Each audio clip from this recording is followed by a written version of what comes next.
What's up, guys? Welcome back. We have another set of headers going on a naturally aspirated sand car. This one's going to be a little weird. So this is his old motor. It's perfectly fine, but he's upgrading to a much more powerful RHS tall deck with some Frankenstein heads and a whole bunch of other stuff. So we're going to start off by just scanning and getting the headers made. This thing is a really nice car too, but then once the headers are done, new motor's in, we'll get the headers put on and then figure out the exhaust. I think we're going to probably go down with the headers. And then he mentioned doing something cool with like a double barrel shotgun exit, which would be pretty rad. And I think I can do something pretty unique with that. So let's get this car sand up and start designing.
All right, we are all finished up on Pete's naturally aspirated LS tall deck, RHS block, sand car. Went ahead and just made the first set of headers. These are already got the fixtures done, and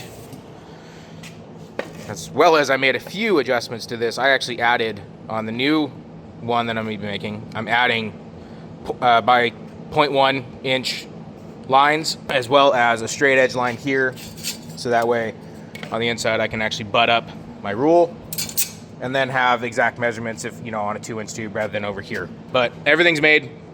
These ones went together so nice and easy. First step I got to do is tack together the collectors, get the collectors in the collector fixture, start getting everything put to the flange itself, and work from there. So we'll start figuring out which one we want to start with on this, so I can get at least enough room on the inside of the collector to weld around the last two tubes once it's all together and done. But a lot less welds on these ones. Changed up design process a little bit, just thought ahead on what I could do to at least keep material to a minimum, as well as perfect equal length, and just manage everything to be, you know, nice, easy, go together faster, speed up time and all that. So we're gonna go ahead and tack this collector together and start moving forward.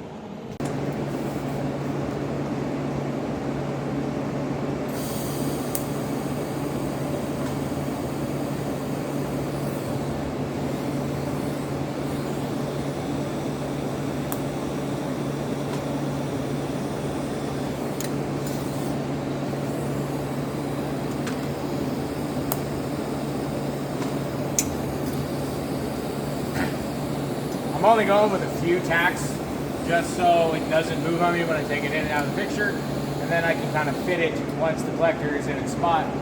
So that way I know if the tube's good, then I can just clean it all up, fully weld it, and get it in the flange, and then start fitting the rest of the tubes. I usually kind of fit them at least 2 to 3, and then I'll get to the step of actually fitting the tubes, 2 tubes to the flange. Then I can weld the collector, form the collector, and then get everything back together and finish the rest.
Accidentally stopped filming on that.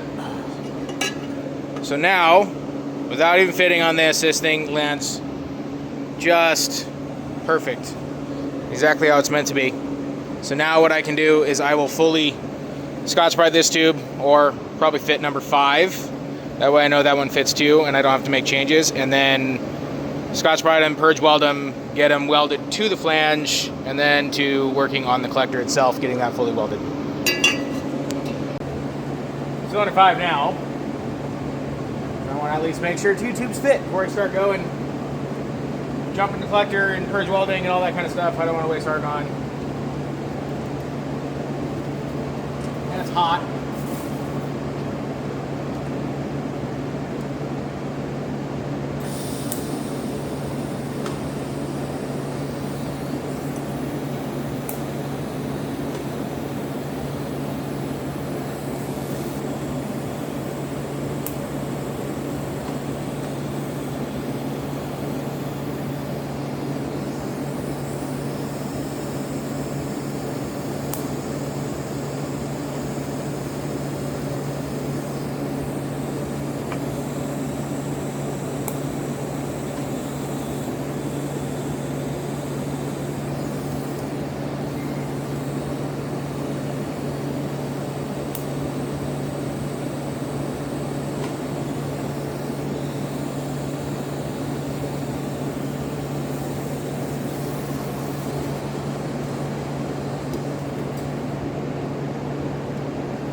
That'll fit. Need to just clearance the flange and good to go. All right, I think I got enough here. These 2 tubes fit just absolutely perfect. I'm not even gonna worry about the other ones. I'm just gonna get these purge welded up because it is a nice, hot, lovely summer day. And I get to turn off the fan, close the doors, and cook while I purge weld. Yay, stainless is fun. Everyone should do it.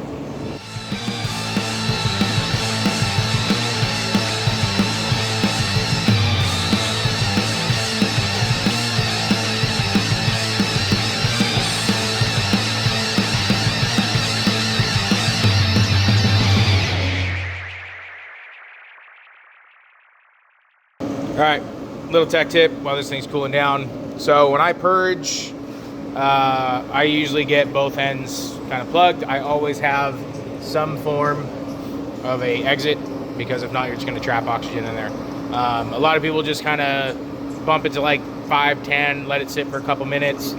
That's fine and well and dandy when you're not the owner of the company. which I have to get shit done. So I tend to just, I'll blast it. I'll put like 10, 15 seconds at like 40 CFM. Just open it wide open, blast it out to try to get as much of that oxygen out of there. And then I can just drop it down to, you know, 5 to 10, depending on the size of the tube or whatever. If it's a lot bigger, I'm gonna go like more to a 10. If it's, you know, a primary tube up to 2 inch, I'm probably gonna stick around 5. Get that set at 5 CFM, and then I'll just kind of let it sit for like about 2 minutes, which is enough to just kind of set, you know, get welding rod ready, set your amperage, get your gloves on, get your hood on, stuff like that, and then just jump on welding. And I always start at the closest weld or the closest junction where the entry of the argon is. So that way, if there's any oxygen left here, it can still work its way down while I'm welding. I have never had an issue doing that. I've been doing this for 4 years running it that way, but it's just a quick little tidbit, or quick little, you know, tech tip. Everyone does something different, so I'm just kind of sharing how I do it and how I teach my guys how to do it too, or guys, whenever I have those, whenever I have employees that help. But yeah, good to go.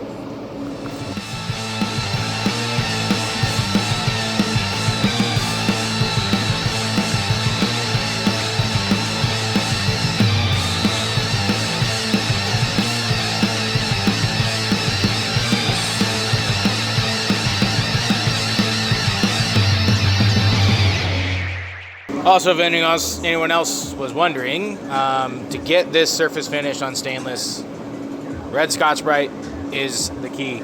I use it on just about everything. It's a really nice matte finish, gives it a little shine. And then if anyone was wondering what I use to clean everything down, which I'll shoot everything off the table, I use denatured alcohol.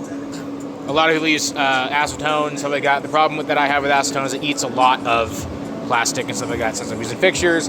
And this works as a really good all-around cleaner that evaporates really quick, gets rid of a lot of, or 99% of the residue, and just honestly kind of smells good. So it doesn't smell like super toxic like acetone does. So that's what I use for that. Scotch-Brite, denatured alcohol, welder up. All right, now these are all nice and cool. Well, that's still cool.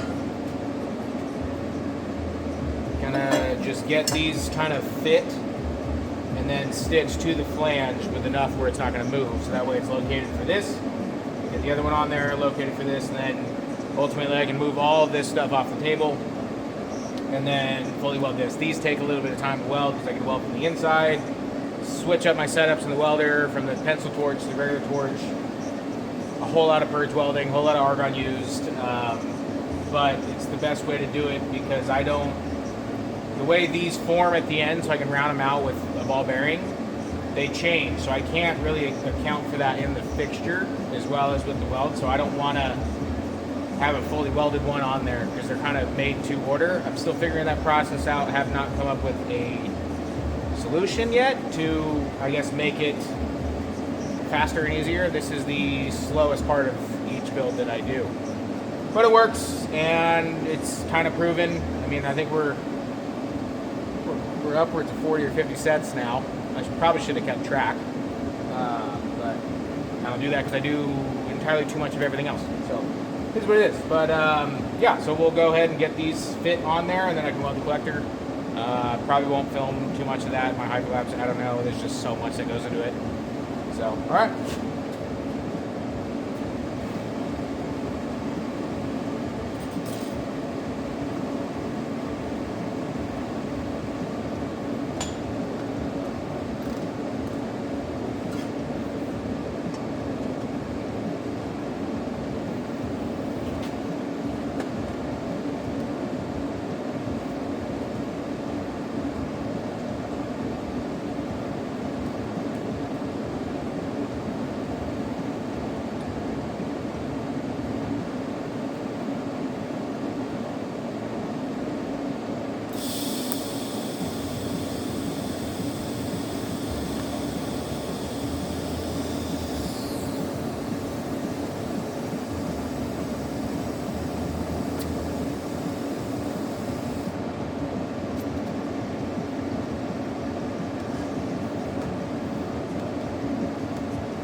Alright, this is kind of what I was talking about on how this is still loose. These are solid, so these will now locate this once it's fully welded. So I won't need this anymore, and then I can finish the rest of the last two primaries and then fully weld everything up. But at least that way now I have the tubes fully welded before they even go into it, and the last thing I have to do is just weld it to the collector, weld it to the flange, done, set of headers ready to go.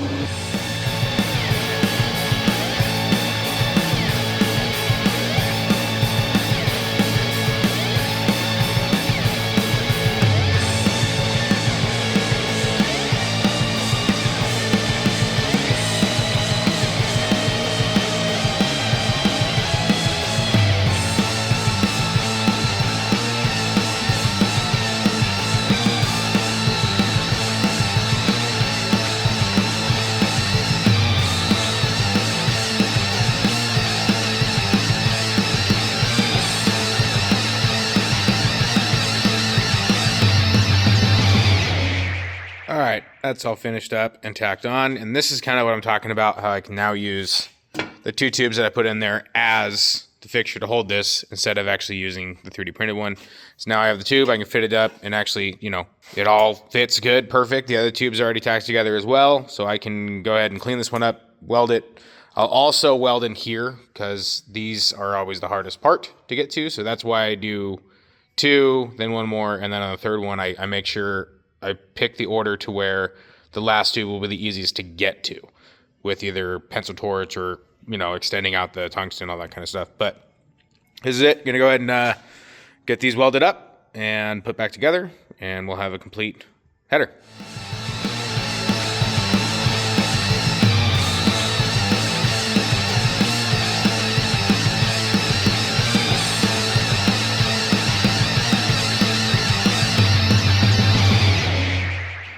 All right, there we go. This thing is all finished up. Now to jump onto the other side, and then we'll, once that's finished, get the last, or get the header tag on so it's fully complete. But yeah, these came out looking really good. Now to do it all over again, get the other side done, get the header tags on, and then they can go on the car with the new motor. All right, that wraps it up.